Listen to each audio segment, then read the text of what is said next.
Youth 2 hours 20 minutes run టైమ్తో నెట్ఫ్లిక్స్లో stream అవుతుంది. థియేటర్లో మిస్ అయ్యా, కొంచెం లేట్ అయింది. ఇక ఖాళీ దొరకడంతో చూసేసా. ఇక చూసిన తర్వాత నాకైతే యావరేజ్ అనిపించిందండి. పేరెంట్స్ రిలేటెడ్ సీన్స్ అన్నీ కూడా ఎమోషనల్గా చాలా చాలా బాగున్నాయి. అండ్ చదువుకోండి అనే మెసేజ్ కూడా బాగుంది. కానీ ఈ స్టోరీ ఎన్ని సంవత్సరాల నుండి ఎన్ని సినిమాల్లో చూడలేదండి. ఎప్పుడో 2008లో వచ్చిన నచ్చావులే మూవీ స్టోరీ ఏంటి మరి? హీరో ఒక అమ్మాయి తర్వాత ఇంకొక అమ్మాయితో తగులుకోవడం, చదువుని కూడా పక్కన పెట్టేసి ఎన్ని సినిమాల్లో చూడలేదు ఇది. మేబీ టైటిల్కి తగ్గట్టుగా ఎప్పటి యూత్కి కనెక్ట్ అయ్యిందేమో ఈ హై స్కూల్లో జరిగే విషయాలు అవి. సో అందుకే థియేటర్లో బాగా ఆడుంటుంది.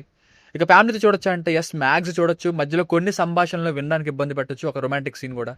ఇక బేసిక్ స్టోరీ లైన్, హై స్కూల్లో చదువుకునే హీరో ఒకటే టైంలో మల్టిపుల్ అమ్మాయిలను ఇష్టపడతాడు, ఒకరి తర్వాత ఒకరుగా. చదువు ఎఫెక్ట్ అవుతుంది. దీనికి తోడు ఇంటిపైకి ప్రాబ్లమ్స్ తీసుకొస్తాడు, స్కూల్లో కొట్లాట్లు అవి చేసి. అలాంటి హీరో కెరియర్ ఏమైంది, చివరికి ఏం జరిగింది అన్నదే స్టోరీ.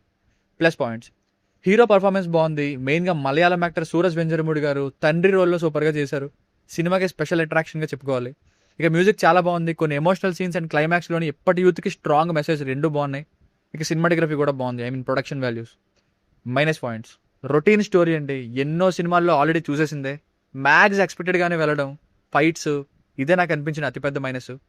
సో ఫైనల్గా మూవీకి వర్డిక్ట్ ఏంటంటే, ఇప్పటి కుర్రాళ్ళు ఇలాంటి సినిమాలు పెద్దగా చూసుంటారు కాబట్టి వాళ్ళకి మెసేజ్గా పనికి వస్తుంది. కొంచెం ఫన్ యాంగిల్ ఇదంతా కూడా వాళ్ళకి నచ్చొచ్చు, మిగతా వాళ్ళకి యావరేజ్ అనిపించవచ్చు. It's one time watchable film. దీనికి రేటింగ్ వచ్చేసి ఇది నా ఒపీనియన్ 2.75/5. మీకు కనుక నా వర్క్ నచ్చినట్లయితే ఇలాంటి మరిన్ని రివ్యూస్ కోసం మన ఛానల్ని సబ్స్క్రైబ్ చేసుకోండి. Thank you.